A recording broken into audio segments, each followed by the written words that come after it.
Yes, what was I talking about? We're talking a little bit about the Davids and Goliath sort of situation. Like, what do you do when you're going up against a giant?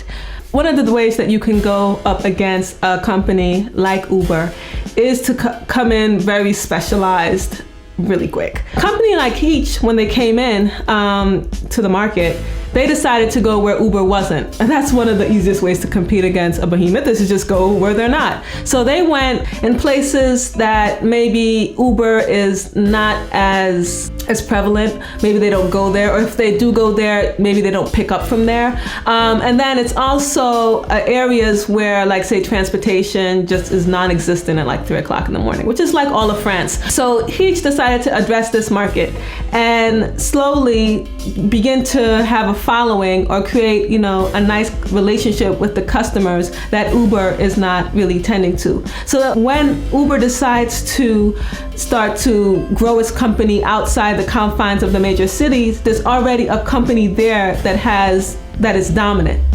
You see the point? In case you think that this isn't a good strategy, think of Tesco, because 5 to 10 years ago, Tesco was the leader of the marketplace. In some places, you had the only predominant shop, or even the only shop in a town, was Tesco. And that was done through a very aggressive acquisition strategy. No one thought that Tesco would fall. It was so dominant in the market that no one thought that Tesco would be in any sort of trouble.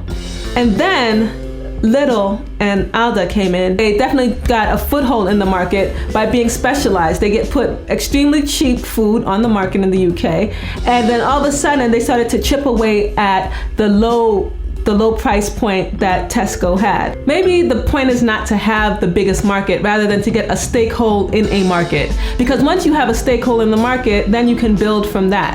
Who's to say that each won't be like the predominant Uber-like car transportation company in France in like the next 5 years? It's quite possible, if the taxis don't, kill them, and government and regulations don't squash them to death, it's possible that this startup can be the premier taxi car service, app-based car service. It could be the premier app-based car service here in France.